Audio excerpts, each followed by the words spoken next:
chapter 15. The creation of the reality and the creator. You envision reality only as such as that which is experienced by your five senses: touching, seeing, smelling, hearing, and tasting. Some of you still add to this your imagination, thanks to which you can transfer yourselves to the venues you have visited, or your dreams, which can take you back to where you have been, or even take you to where you will be. However, in this latter case, it is also related to your past experiences, conceived or registered subconsciously. And viewing this reality and evaluating it in this manner only, you greatly belittle its diversity. If only you could know what a diverse, beautiful, and good reality is, you would be looking upon this reality, even upon a small part of it surrounding you directly, the only part of it you are capable of perceiving in a totally different way.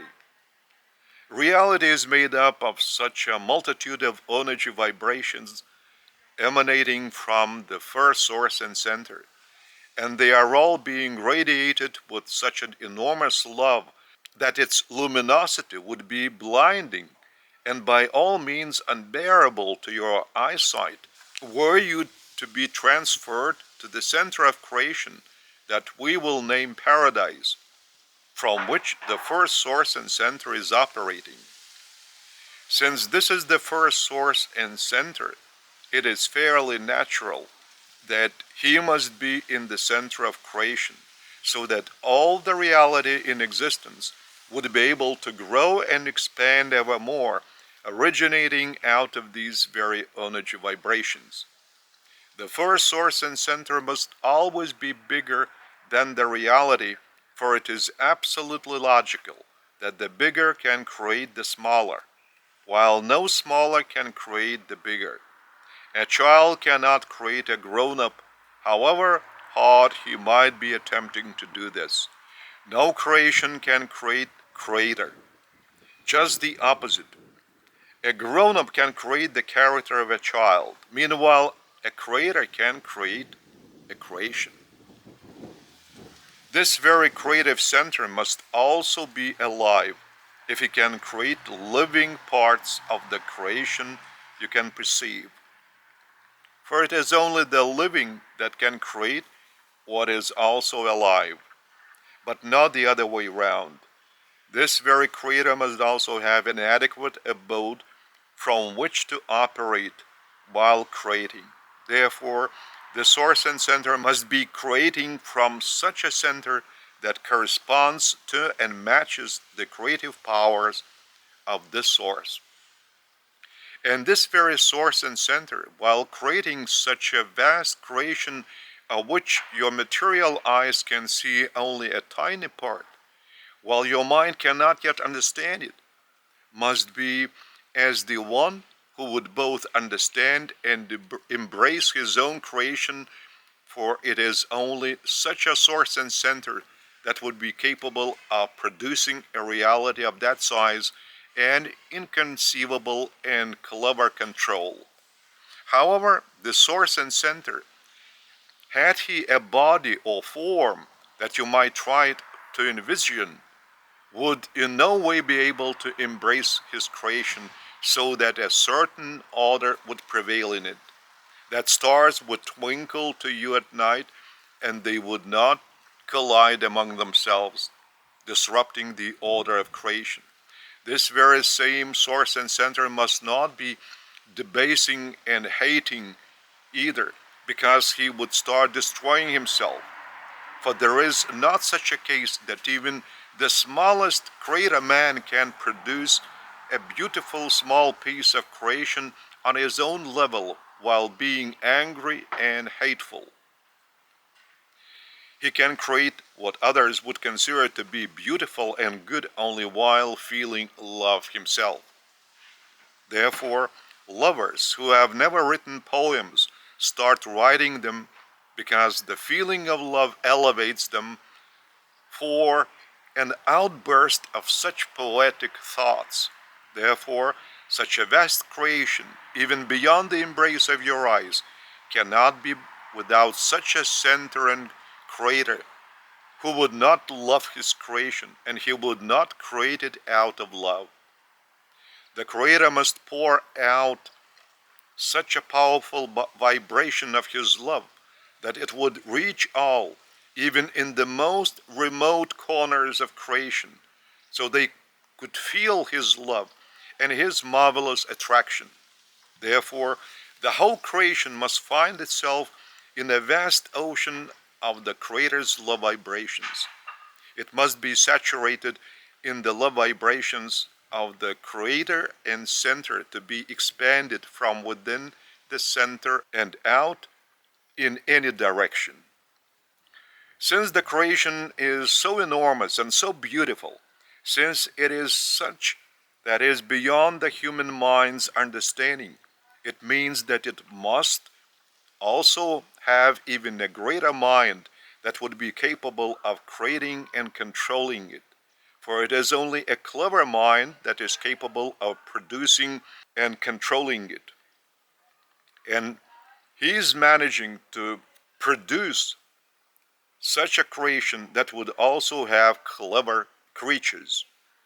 And even if creatures themselves cannot fully understand the creation, it means that this mind must transcend all the mind of all the creatures to be able to generate and govern such creatures with such a love power that would uphold them and let them feel this very love. Since the creation has within itself different forms and levels, for even in your own environment you experience that there are liquid and solid, cold and hot, moving very fast and very slowly, visible and invisible forms. Therefore, the Creator and Center himself must also have the power and capabilities of changing these forms and the knowledge how to change them. It means that this Source and Center must be omnipotent, for he is capable of performing all of these transformations. I'm giving you this description of the source and center of reality so that you would begin to ponder, at least a little bit, that reality itself is a very sophisticated mechanism, the operation of which no one is capable of explaining in full. This can be done only by the one who has designed it and implemented it. It is only he who is aware of the designs and goals. Therefore, such a creator, source, and center must know everything that cannot be known by the separate parts of the reality created by him. It means that he must be omniscient to be able to understand and know how to create and maintain such a creation. Can a first grader who has just started attending school have the same knowledge as his teacher, who has just begun to teach this very little child the knowledge of the first letter? Can a creature who is watching the vastness and might of such a boundless creation understand the knowledge and thoughts of the Creator and Source and Center himself at this very moment, to be able to perceive his plans and the principles behind his actions that are being manifested in a visible manner to his eyes as well as to his feelings that are being born in his heart? Since the creature is incapable of perceiving all the plans and goals of the Creator, as the plans and goals and wisdom of the Creator are too great, even as all the knowledge of the teacher is too great for all little first graders, so must the creature be content with what he experiences and conceives, however little that understanding might be, and he must not seek to perceive the plans and goals of the Creator within the creature's mind. I'm trying to reveal the nature of the source and center of reality in a simplified way so that you might expand your concepts about him by merely trying to ponder within the framework of the logic have passed to your psyche. Expand your thinking. Stir up your stasis of your thoughts a little bit so that they might be exercised, and the stagnation itself, like stiffness in your difficult to bend joints, would begin to vanish by bending and training them. Your mind can perceive much more beyond measure, and the current stagnation of thinking can be replaced by a flexible way of thinking and by an expanded perception of reality.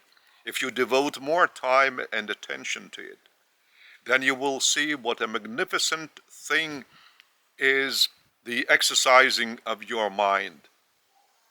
You will see how your mind is ever more penetrating into a deeper and broader knowledge of reality, even as was very difficult for a first grader to understand the truths of reality that were explained to him by the teacher, and that were so obvious and understandable for the teacher.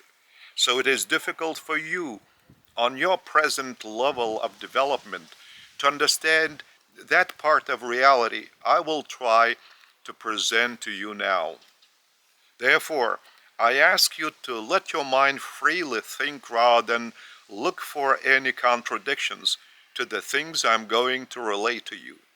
Contradicting is nothing more than even a greater narrowing of one's already narrowed mind. Meanwhile, a neutral reaction is a stepstone on which your mind can make an attempt to expand its concepts and even to change from a previous perception in relation to this or that phenomenon.